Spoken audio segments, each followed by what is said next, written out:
آپ دیکھ رہے ہیں صوفی علماء کونسل کا SUC چینل۔ السلام علیکم رحمۃ اللہ وبرکاتہ۔ معزز ناظرین کرام، آج میں ایک اہم موضوع پر آپ کی توجہ مبذول کرنے کے لیے حاضر ہوا ہوں۔ اس موضوع پر ہمارے شہر حیدرآباد کے سینئر صحافی اور ایڈیٹر ہفتہ وار گواہ جناب فاضل حسین پرویز صاحب نے بھی اپنے دلی جذبات کا اور قوم سے ہمدردی کا اور ہمارے قوم میں مسلمانوں میں جو بے راہ روی کی عادت پڑ گئی ہے اس سے اپنے دکھ کا اور غم کا اظہار کیا ہے اور مسلمانوں کو ایک اہم پیغام پہنچایا ہے۔ میں اسی موضوع پر اپنے انداز میں آپ کے سامنے کچھ باتیں اور کچھ حقائق رکھ رہا ہوں۔ سب سے پہلی بات تو یہ ہے کہ آج ہمارے شہر حیدرآباد میں اور ہمارے تلنگانہ میں اور مسلمانوں میں آج ہم اپنے وجود کو منوانے کی کوشش کرنے کے بجائے ہمارا یہ وتیرہ رہ گیا ہے کہ ہم لایعنی کاموں میں بڑھ چڑھ کر حصہ لے رہے ہیں، اور اس سے بڑی افسوس کی بات ہے کہ ایک دور میں خانقاہیں جو اسلام کی تربیت گاہیں ہوا کرتی تھی اور وہاں سے نہ صرف دین کی تعلیم دی جاتی تھی بلکہ اسلام کے دائرۂ کار میں دنیا بھی گزارنے کے طریقے کو سکھلایا جاتا تھا، اور یہاں پر مذہب اسلام کے لیے قربانیاں دینے کی بھی تعلیم دی جاتی تھی اور وقت پڑنے پر اپنی مدافعت کے طریقے بھی سکھائے جاتے تھے۔ لیکن آج افسوس سے یہ کہنا پڑ رہا ہے کہ آج ہماری خانقاہیں آج ایک الگ ایک مثال جو نا سامنے رکھ رہی ہے جو باعث شرم ہے۔ آج صاحب خانقاہوں کا یہ وتیرہ ہو گیا ہے کہ رات ہوتے ہی دعوتوں میں نکل گئے اور الحمدللہ صبح 3 بجے 4 بجے آ کر آرام فرماتے ہیں حضرت قبلہ، اور پھر حضرت کی جو نا آنکھ دوپہر سے پہلے ظہر سے پہلے جو نا نہیں کھلتی۔ تو اب یہاں پر خانقاہوں کا کیا عالم ہونا چاہیے، اور آج خانقاہوں کا وجود جو نا تعویذوں پلیتوں پہ رہ گیا ہے۔ جو بھی آتا ہے ایک تعویذ لکھ کے دے دیے، دعا دے دیے، اتارے کر دیے، گھنٹے دے دیے، پلیتے دے دیے۔ ارے کیا یہ اسلام ہے؟ یہ اب آپ کے سامنے وہ میں تصویر پیش کر رہا ہوں جو اسلام کے دشمنوں کی جانب سے جو تیاری ہو رہی ہے۔ آپ یہ تصویر دیکھیے اور اس کے بعد آپ سوچئے کہ ہم کیا کر رہے ہیں اور ہم کو کیا کرنا چاہیے۔ یہ آپ کے خلاف، آپ کے وجود کے خلاف یہ منظم انداز میں یہ تیاری ہو رہی ہے، اور ہمارے پاس کیا ہو رہا ذرا یہ بھی دیکھیے آپ۔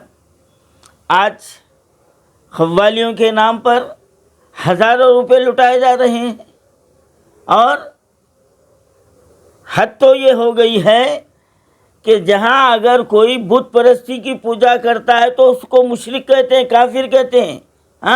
اور آج ہمارے پاس یہ دیکھیے آپ، ایک کرسی کی پوجا کی جا رہی ہے، کرسی کو سجدہ کیا جا رہا ہے، اور اس کے اوپر سے جو نا نوٹ پیسے وار کر جو نہ دیا جا رہا ہے۔ ارے کیا یہ اسلام ہے؟ کیا یہ اسلام ہے؟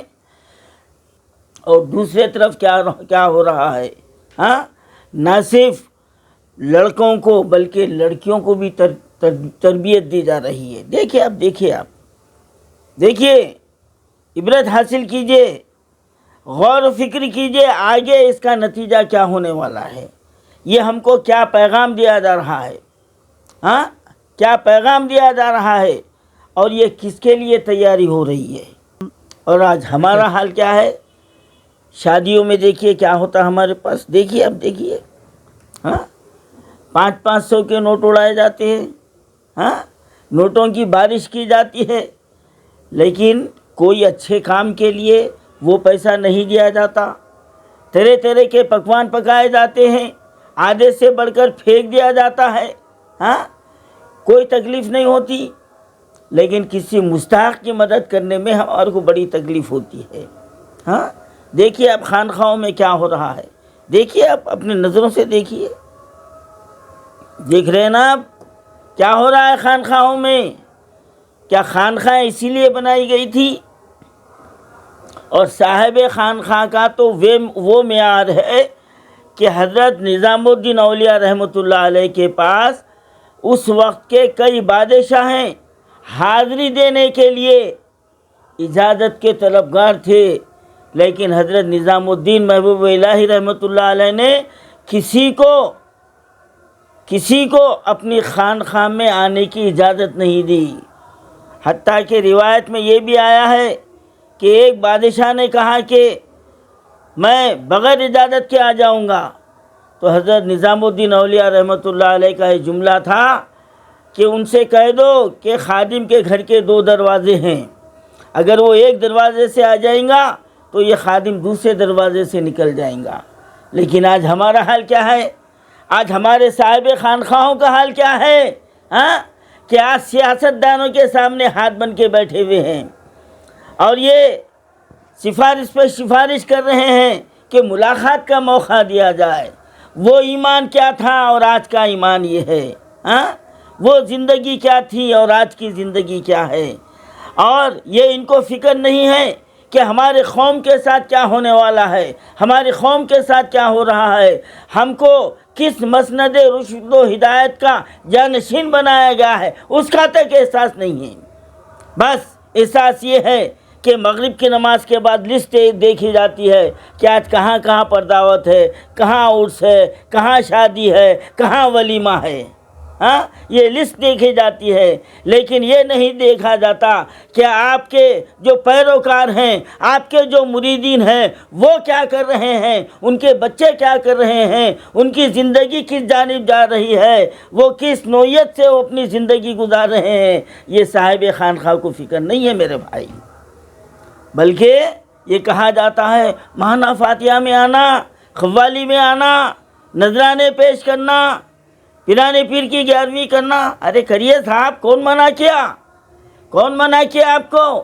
لیکن کیا پیرانے پیر کے تعلیمات اسی حد تک محدود ہے؟ بتائیے آپ، کیا یہ ہماری زندگی ہے؟ کیا اللہ کے پاس ہم کو اس کا جواب دینا نہیں ہے؟ ہاں کیا ہم کو ہمارے نبی کریم صلی اللہ علیہ وسلم نے دنیا کی زندگی گزارنے کا طریقہ نہیں بتایا؟ کیا ہم کو خانقاہوں میں ہم کو جو نا مدافعت کی تعلیم نہیں دی گئی؟ بتائیے آپ کے پاس کیا ہو رہا صاحب؟ آپ کے پاس کیا ہو رہا؟ صرف تسبیح لے کے بیٹھنے کا نام جو ہے نا اسلام نہیں ہے۔ اسلام کا نام سماجی انصاف بھی ہے، اسلام کا نام اسلام کی سربلندی کے لیے قربانی دینا بھی اسلام کا نام ہے۔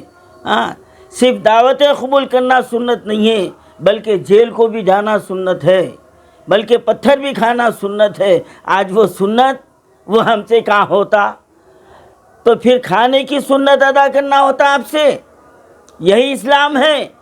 تو کتنے پیروکاروں کو ہم گمراہ کر رہے ہیں، ہم کو اس کو اندازہ لگانا چاہیے۔ ہم ایسے شادیوں میں بھی چلے جاتے جہاں پر بے دریغ دولت کو نا لٹائی جاتی ہے، زبان سے آپ جو ہے نا اف نہیں کہتے، ان کو بلا کے نصیحت نہیں کرتے، ہاں لاکھوں روپے جو ہے نا اسٹیج کے سجانے میں خرچ ہو رہے ہیں، آپ بادو ٹھہر کے فوٹو اتارنا اپنی شان سمجھتے ہیں، لیکن جو یہ فضول خرچی کر رہا ہے اس کے خلاف آپ اس کو سمجھانا گوارا نہیں کرتے۔ آپ کو ڈر ہے، پھر نہیں بلاتا ہی نہیں، ہاں پھر نہیں بلاتا تو آپ کو دعوت کی اتنی فکر ہے، لیکن اللہ نے جو دعوت دینے کے لیے آپ کو مقرر کیا ہے آپ اس سے روگردانی کر رہے ہیں، تو آپ کو یہ فکر نہیں ہے کہ بروز محشر آپ جس کی محبت کا دعویٰ کرتے وہ پیران پیر کے پاس، وہ آقائے دو جہاں صلی اللہ علیہ وسلم کی دربار میں جب حاضری ہوں گی، جب ہم سے یہ پوچھا جائے گا کہ تو نے اتنے برے کاموں کو ہوتے ہوئے دیکھا، تیرے پیروکار کرتے تھے، تو بھی شریک تھا، تو روکا کیوں نہیں؟ کیا جواب ہے ہمارے پاس؟ بتائیے بھائی، کیا جواب ہے؟ ہاں، کبھی آپ قوم کو اس طرف جانا راغب کرنے کی کوشش کیے؟ نہیں کیے، بلکہ آرام دہ زندگی ہماری زندگی کا مقصد ہو گیا ہے۔ کیا ایک مسلمان کی پیدائش کا مقصد یہی ہے؟ انسان کے وجود کا مقصد یہی ہے کہ خود اپنی ذات کے لیے جیے، اپنے عیش و آرام کے لیے جیے، ہاں، اپنی انا پرستی کی تسکین کے لیے جیے؟ ہاں، آج سنتیں کہاں ہیں؟ صرف حولیہ ہے، لیکن حقیقت کہاں ہے؟ ہم کو یہ سوچنے کی ضرورت ہے۔ اگر ابھی بھی ہم اس کے اوپر غور و فکر نہیں کریں گے تو پھر یاد رکھو آپ، خدا بھی اس قوم کی حالت کو نہیں بدلتا، نہ ہو جس کو خیال خود اپنی حالت کے بدلنے کا۔ نہ سمجھو گے تو پچھتاؤ گے، اے ہندوستان والو، تمہاری داستان تک بھی نہ ہوگی داستانوں میں۔ یاد رکھو وہ وقت دور نہیں ہے۔ یہ مت سمجھو کہ آج پڑوسی کا گھر جل رہا ہے، یہ مت سمجھو آج پڑوسی ریاست میں ہو رہا ہے تمہارے پاس نہیں ہوگا۔ یہ خیال نکالو آپ۔ اور عقل مندی تو وہی ہے کہ طوفان آنے سے پہلے ہم کو بندوبست کرنا چاہیے، ہم اس سے بچاؤ کا تدارک کرنا چاہیے۔ ہم یہ نہیں کہتے کہ ہم کسی کے اوپر ظلم کریں، لیکن کوئی ظلم کر رہا ہے تو بچاؤ کا طریقہ کار ہم کو قانون بھی جو ہے نا اجازت دیتا ہے، مذہب اسلام بھی اجازت دیتا ہے۔ اور یہ جو بے دریغ روپیہ ہم جو لٹا رہے ہیں، ہم جو برباد کر رہے ہیں، قوالیوں میں لٹا رہے ہیں، شادیوں میں لٹا رہے ہیں، اور دوسرے کاموں میں ریاکاری کے لیے لٹا رہے ہیں، ایک ایک پیسے کا آپ کو حساب دینا پڑے گا، ایک ایک پیسے کا آپ کو حساب دینا پڑے گا۔ یاد رکھیے آپ، اگر وہ پیسہ قوم کے لیے خرچ نہیں ہوگا، وہ پیسہ اگر جائز کاموں میں خرچ نہیں ہوگا، تو پھر یاد رکھیے وہی پیسہ بروز حشر آپ کے لیے کیا کیا بن سکتا ہے وہ مجھے کہنے کی ضرورت نہیں ہے، کیونکہ ماشاءاللہ آپ صاحب گدے نشین ہیں، آپ سجادہ نشین ہیں، آپ متولی ہیں، آپ خاندانی ہیں، آپ جو ہے نا وراثت میں آپ کو روحانی بھی سب کچھ مل گیا ہے، تو پھر یہ بھی تو مل گیا ہوگا نا بھائی، کہ آپ اپنے جد اعلیٰ کے جو نقش قدم پر ہٹ کر جو زمانے کے حساب سے ہم جو ریاکاری میں گزار رہے ہیں، تو اس کا بھی جو ہے نا آپ کو اندازہ ہوگا نا، ہاں، یہ بھی تو اس بات کا بھی علم ہوگا نا۔ کیوں سکے کے رخ کے طرف دیکھ رہے ہیں آپ؟ دوسرے رخ پر بھی نظر ڈالیے اور اپنے پیروکاروں کو اور ہماری قوم کو، مسلمانوں کو وہ راستہ بتائیے جو اس وقت اس کی شدید ضرورت ہے۔ یہی میری آپ سے گزارش ہے۔